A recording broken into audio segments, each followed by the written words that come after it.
Hello, dear viewers, you are on the channel Life Cucumber Brick. Good mood to you, and enjoy listening. Jack pulled out of the parking lot of his car service and drove leisurely down the street. He knew everything about this town. Here he had spent his entire childhood. Here he had had his first love. Here he had decided on his profession. Jack, despite his bad mood, smiled when he saw the boys, about 10 years old, rolling a motorcycle wheel toward the tire shop. In principle, nothing had changed. No, there are, of course, those who buy their children whatever they want from an early age.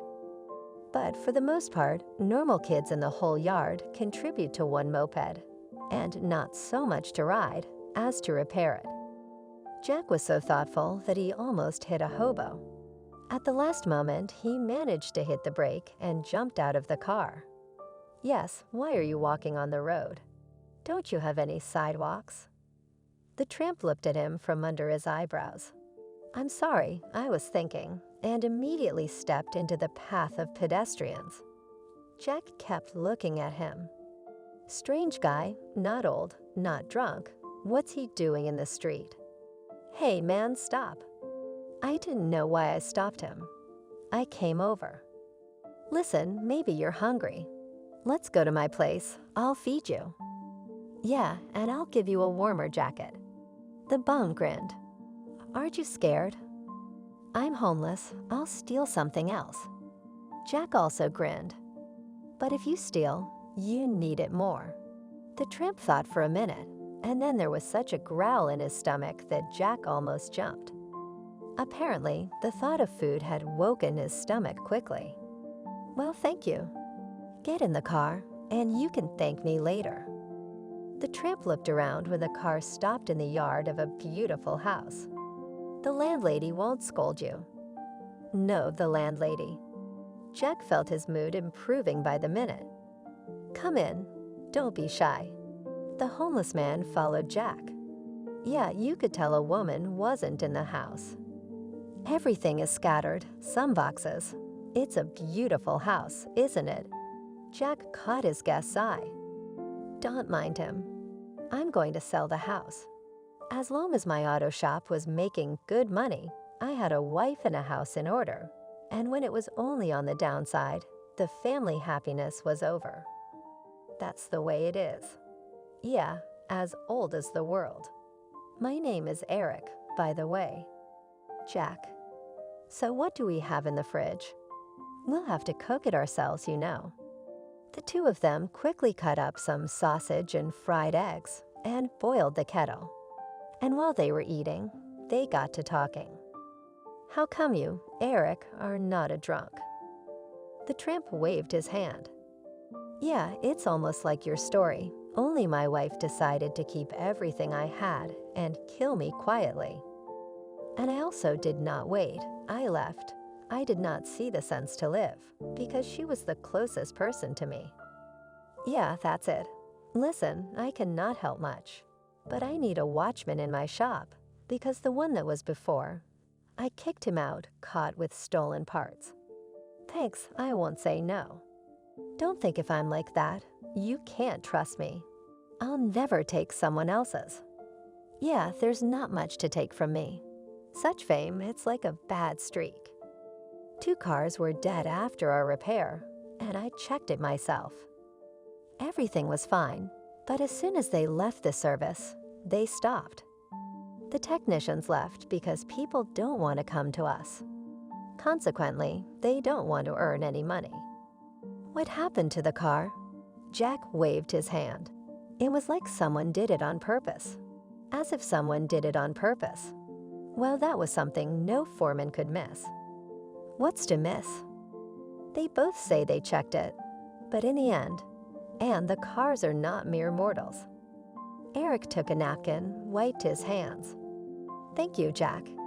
It's been a long time since I've had a meal this good. What kind of a room is there? You know, for me to stay in and maybe sleep in during the day. There is. How not to be? There's a cot and a table and a tile. By evening, Jack had taken Eric to the car service. The gate was still open, The workers were going home. Well, are we done? No, Jack, we didn't make it. What do you mean, not in time? It was a 20-minute job, but it's been hours. Playing cards again? A long-haired guy came forward, spit through his lip. Well, it took us a while, but that's all right. We'll do it tomorrow. We ain't got no more cars anyway. What are we getting, Jack? You'll get nothing. It's work and pay. He waved his hand and headed for his office. Well, is it possible to do something with such workers? Eric looked around. Strange. Good modern equipment, quite a busy road nearby. And why no customers? He went out the gate, looked around, and immediately realized what the reason was. Not far away, about 100 meters away, stood a brand new big box. There was a real crowd of cars. Apparently, all the customers who used to be here now go there. Was it because of those 2 cars? The employees passed Eric, and he went over to Jack. Well, did you take a look around? Well, there is a camera at the entrance. There used to be a camera in the boxes, but something broke, and it was expensive to call a technician, so it was the only place left. Jack, tell me, were there only those 2 cars that ruined your reputation? No, there were more. Like some kind of attack. Almost a month of this nonsense, and not a single car of mere mortals broke down. It's all the cool ones. I've paid out so much money, I could declare bankruptcy. Not all of it, of course. All right, then. You ready to stay? Yeah, sure. That's good. I sometimes worry I come in at night, Jack sighed. I don't know how much longer we can hold out. He waved his hand and went to show me where the keys and locks were. Jack left, and Eric went over to the car, which was parked in the parking lot. Yeah, it had been a long time since he had touched the parts. Before he knew it, he was in the middle of his work. He took off a few times for a cup of tea and a walk around the territory and got back to the car. At 4:00 a.m., I started it up and grinned contentedly. I hadn't forgotten anything, nothing at all. The car, though it was quite old, worked almost inaudibly, the way good foreign cars work. You can hear it only when you are standing nearby. In the morning, Eric woke up to the workers, arguing with each other in the cubicle. Philip, it was you. You and your cards. At least something could be earned, and now the owner did it himself. So, but who could have known he'd get his hands on it? So he started here before, he fixed it all up himself. They wanted to continue the argument, but then an SUV drove into the gate. It smoked, sneezed, and twitched. Good afternoon, I'm in trouble. They've been saying all day that they'll be doing this for a month because of the lines. Maybe you can do it. I just need it fixed right away. The guys looked at each other. They had never had to deal with such machines before. Apparently, they would have to take the motor apart, and Vasily was not there to consult. Then the one who had just been accused of being too fond of cards said, "Yes, leave it. We'll do everything in the best way." An hour later, Jack arrived too. "Here, Jack, look at the machine we took for repair." "What's wrong with it?" "Yes, something with the motor." The guy said he needed it right away. Money wasn't a problem. Jack walked around the car, stopped. "Can you tell me which one of you is an expert on diesel engine repair?" The men were silent, and Jack clutched his head. This would be the last point in his business. The car is not worth $1 million. But why are you standing there? Get to work. In the evening, when the exhausted men led by Jack finally removed the engine, some man came into the box. "Hello, former colleagues. I hear you have experts here." Jack frowned at the smiling bald man. "What are you doing here? Go back to your place and smile." The man walked around the car. "Yeah, you guys are in trouble. He's the kind of man you get mixed up with. He'll flatten you to the ground if you do something wrong." The men looked at him with a frown, And when he left, the same Philip said angrily, "We'll figure it out. We have time." 3 days went by, and the employees still couldn't figure out what the reason was. Jack was getting gloomy. The other employee was almost crying. His wife had just given birth, and he was going to be out of money again, and probably out of a job as well. And at night, Eric walked around the grounds and stopped by the car, sighing. Diesel engines had once been his great passion. He crouched down, woke up in the morning as he rebuilt half the engine. In a prominent place, he put the parts that needed to be replaced. As soon as the first worker arrived, he went into town. He did not want to have to explain himself to Jack. Philip, when he saw what had become of the engine overnight, screamed, "Well, of course. Why didn't I think of that? Look how broken off it is here. And really, it's a trifle broken, that's true, but it's so rare that it's very hard to find." "Well, Jack, oh man. Yeah, you'd have to have a head to figure it out. Had he been here all night?" The door slammed and Jack came in. "Hey, fellas. I was thinking we ought to get a specialist, pay him, or our service will be ruined." Philip turned to his boss. "Stop joking, Jack. Or are you trying to put a price on yourself now? It'll only take a few hours to assemble. Tell me, how did you come up with that?" "I don't understand you." "What are you talking about?" A second colleague entered the conversation. "Jack, have you been alone all night? Why don't you whistle at us, that we are not human beings?" Jack finally came up and saw what his coworkers had seen. "Wow, who's so smart?" Philip looked at him incredulously. "Are you telling me it wasn't you that night?" Jack looked at him. "I sleep at night, actually." "Wait a minute. Didn't you do that last car last night, too?" "What do you mean?" "I thought you did." They looked at each other confused. Philip said, "For some reason now, I feel like crossing myself." "Wait, you cross?" It's strange, of course, all of this. But there must be a logical explanation for what's going on.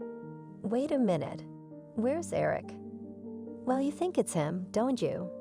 Well, he's just a bum. What do you think? It's a ghost coming out. He made that car, too. Well, he's not there. The other worker who went to see Eric came back to them. Well, get to work. I'll wait for him. They were just trying to start the car when the door opened and Eric came in. The guys went straight to him. "Eric, who are you anyway?" Well, this in general cannot be repaired even by a craftsman without special skills. Eric sighed, then waved his hand. "Yes, I have them, those skills, but I have no desire to use them." Half an hour later, everyone was sitting in Jack's office drinking tea. "Come on, tell us, Eric. Maybe we can think of something together." "There's not much to tell. I was working, I had a wife, everything was fine. I was an engineer by training, but all this, it was like an additional hobby. I could build an engine with my eyes closed, and Nellie, my wife, did not like my hobby, saying that I had an intellectual job, so she got me a job at her relative's firm. In the end, I was left without an apartment and without a wife, because the relative turned out not to be a relative at all. And what are you, Eric? Because of some, I do not want to express, the cross on himself. I loved her very much. I believed in her." "Well, I did. When was that, Eric? Why? Let us somehow restore your documents. You'll work for us. With such a specialist, we'll quickly shut the neighbors up." Eric looked at them hopefully. "I'm a bum." Jack stood up. "All right, everybody go home tonight. Eric, come with me. I'll get you a room and some clothes too. Be there by 8 o'clock tomorrow. We're gonna run a test run, and we need to put out an ad for a janitorial job. It's been a year." A sneezing jalopy drove into the gates of the car service. A woman came out from behind the wheel, and a man came out from the passenger seat. Peter, but how long can it be repaired? Did you want a new car? You're already in my neck of the woods, so you're screwed. The woman was offended silent, and the man turned to Philip, who approached. Listen, brother, you should do the minimum of repair. I mean, only the things that can't be done without replacement. And it must be cheap, you understand. Philip grinned. Actually, we don't deal with such old cars. Fresh foreign cars are in the queue. I can ask an older man. But ask. Philip disappeared and returned a minute later with Eric. Here's Eric. Eric stopped like a stone. The woman was looking at him too, and so was the lady's husband. Nellie? Eric? Philip whistled. What a meeting. Eric turned to him. What's the question? Well, they want us to take it in for repair. Eric shook his head negatively. It's time to scrap this car. We don't take this stuff. He turned around and left. The woman stood there for a minute and rushed out of the service. The man got behind the wheel, scolded himself. Philip walked over to Eric. Sorry, I didn't know. Eric smiled. Thank you, Philip. Can you believe it? It's like justice has been served. It felt so good, so easy. Now I'll be able to live my life in peace. Thank you. If you like the story, please support me with the thumbs up button. One click, but for me it is very important. Thank you.